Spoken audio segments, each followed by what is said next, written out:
Okay, this is lesson 2 for UK manufacturing, and here we're looking at opportunities for UK manufacturing and whether or not it will move forward. And if you can remember, the UK in terms of its manufacturing sector in 1992 it was 22% of GDP, and now it's 10% of GDP, but our economists are relying on the manufacturing sector to drive the UK economy forward, which is the very first part of the first lecture that I gave on this. Okay, so how we got big opportunities in terms of manufacturing. Now everyone comes up with the glib answer that, okay, what we need to do is we need to go high tech, high skilled jobs, and that's the way forward and that's the way to save our economy. Okay, so let's have a look at it then. We've got moving up the value chain.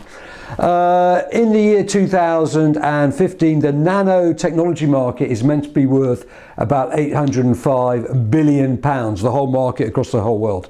Now, obviously, that's going to get bigger and bigger and bigger.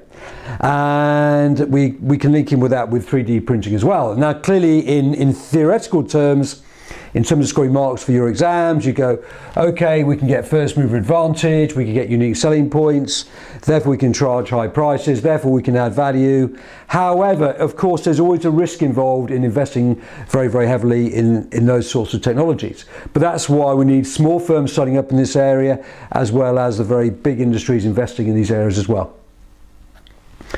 The UK car industry, because of Nissan, because of and Tata and BMW, is a massive success story, and it already contributes £11 billion to the UK economy per year. But that may get bigger and bigger and bigger, and Tata have just opened up a plant in Wolverhampton. That cost them £800 million, so therefore hopefully we'll continue to export more cars into the future. But the key thing again is we have moved higher up the value chain in terms of that. We've got very good skills in the UK, we want to continue to utilise those. Now, this is why the Boston Consulting Group picks out the two global rising stars in the world today are America and Mexico for various reasons, but those countries that are holding their own happen to be the UK and the Netherlands. So the UK and the Netherlands could become regional powers in terms of the manufacturing sector. There's the BRIC country. At the present moment, we export 2.8% to China, and we also export 5.6% to the BRIC countries. Well, clearly, one of the trends that the mega trends that the KPMG have looked at is that demand in the East is going to rise rapidly. So clearly, we need to move into those areas to sell more goods. There's been an increase in energy efficiency. If you become more efficient, that's going to save costs, that's going to increase net profit margins, all the usual stuff on there. We've also had a low exchange rate now since 2008. And although it's gone up again recently, it's likely to continue to be low because the government is quite keen on keeping a low interest rate. And I really was sorry, my wife's just looking at me through the window there. And I think that low interest rate may then create a low exchange rate, which may help the UK economy. And I think that's one of the reasons why Mark Carney wants to keep low interest rates. So, and we've also got lower corporation taxes than anyone else. And we've also got a flexible labour market. So therefore, the UK manufacturing sector, there's a big opportunity in all of these areas here, and therefore the UK may well be able to take advantage of these mega trends I keep on talking about, one of them being demand in the East. And what's going to happen is we may get nearshoring as the manufacturing may start to come back home, or we may even get reshoring. So the UK market is still quite a big market, so we've still got to give products to 60 million people, and in terms of Europe, it's a gateway into Europe, and we've got 500 million people living in Europe, so we can use that. So manufacturing may well turn and come back into the UK. But these are all the other systems that we can follow on here. Resource efficiency, cluster manufacturing, etc., services and business models, and sourcing governance is where you get your products from. Okay, but of course, if you use the right energy efficiency models, then that becomes less of an issue for the government. Okay, so these are the opportunities therefore for manufacturing in the UK.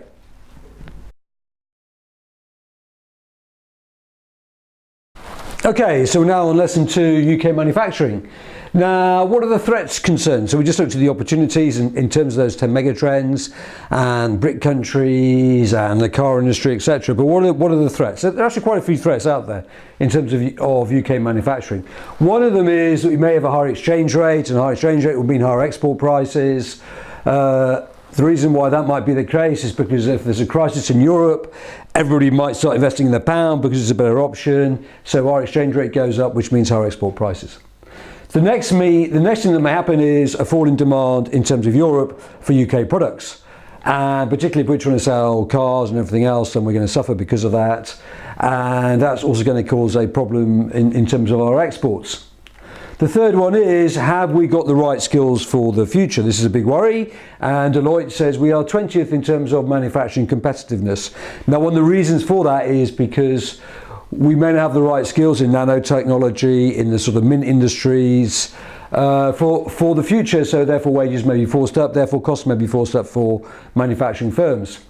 Another problem the UK faces is national debt is almost 90% of GDP. And if that's the case, we've got to pay for that debt, so we've got to have higher taxes to bring down that debt. That's also going to cause a problem in the future.